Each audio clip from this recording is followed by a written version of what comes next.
New York City has always been the heart of sneaker culture, where trends start and spread worldwide.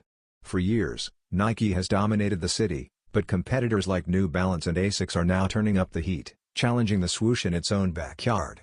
Nike knows its hold on NYC is loosening, and in 2026, the brand is stepping up with releases and campaigns designed to capture the attention of a younger audience who may not share the loyalty of older generations.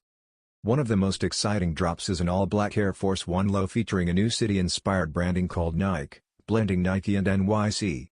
At first glance, it looks like a classic AF1, but it brings premium upgrades like leather upholstery and a redesigned tongue with a debossed swoosh. The heel features Nike and graffiti-style lettering, while the insoles and translucent outsole display a quote from the legendary EA Sports game, Def Jam, "Fight for NY, connecting sneakers, music, and street culture in a bold new way."